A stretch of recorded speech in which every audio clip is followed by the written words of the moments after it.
काम समाजापुढे आणण्याचं काम केलं जाते. आता काय निलेश लंके पत्रकार हा चौथा स्तंभ जर नसता तर निलेश लंकेची मेकरकरांची ओळख झाली असती का बुलढाणेकरांची ओळख झाली असती? नाही. पण मी माझ्या मतदारसंघामध्ये काम केलं, त्या भागामध्ये काम केलं, सर्वसामान्यांचं काम केलं, कोविडमध्ये काम केलं आणि ते काम खऱ्या अर्थाने प्रकाश झोतात आणण्याचं काम तुमच्यासारख्या पत्रकारांनी केलं. मुळात पत्रकार हा चौथा स्तंभ आहे. पत्रकार जे सर्वसामान्य सर्वसामान्यांसाठी काम केलेलं समाज झोतात आणण्याचं काम पत्रकार करत असतो.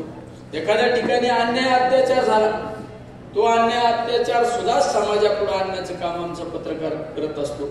पत्रकार हा चांगलं काम करणाऱ्याचा वाह करतो आणि त्याच माणसाच्या हातून जर चुकीचं काम झालं तर त्याला सुद्धा बोट दाखवतो की ही चूक केलेली ही सुद्धा आम्ही समाजापुढे आणणार. आणि हे काम करणारे आमचे सर्व पत्रकार बांधव अतिशय चांगल्या पद्धतीने काम करतात. त्यामुळे अनेक पत्रकारांमुळे अनेक आमच्यासारखे राजकारणी लोक घडले. आता आमच्यासारखा माझ्यासारखा माणूस सुद्धा ज्यावेळेस समाजकार्यामध्ये आला, समोर राजकारणामध्ये आला, त्याचं सुद्धा खऱ्या अर्थाने श्रेय जातं ते आमच्या पत्रकार बांधवांसाठी जातं. त्यामुळे आज पत्रकारांचा सत्कार सोहळा मला पवार साहेबांनी फोन केला की पत्रकारांचा आमचा सत्कार सोहळा तुम्हाला आला पाहिजे.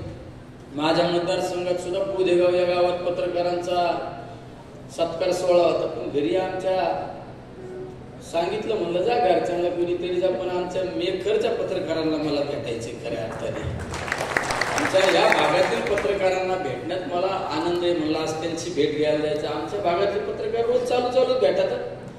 कारण माझ्या पत्रकारांचे बरेच पत्रकार लोक संध्याकाळचं रोज माझ्या ताटात जेवायला असतात. तुम्ही मानतात तसे माझ्या विरोधात बातमी लावतात, संध्याकाळी आम्ही एकत्रच असतो. संध्याकाळी जेवायला आम्ही बसत नाही कुठे. आता तुम्ही म्हणता संध्याकाळचं काय भानगडी.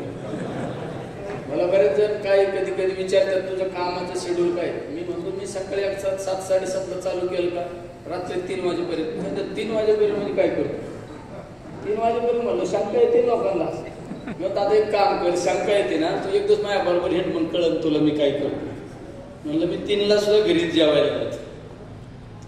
हे पत्रकार बांधव खऱ्या अर्थाने अतिशय चांगलं काम करतात आणि आपल्यासारख्या अनेक आमच्यासारख्या घटकाला समाज माध्यमासमोर आणण्याचं काम केलं जातं. आज आमच्या देवानंद पवार फाउंडेशनचं आज उद्घाटन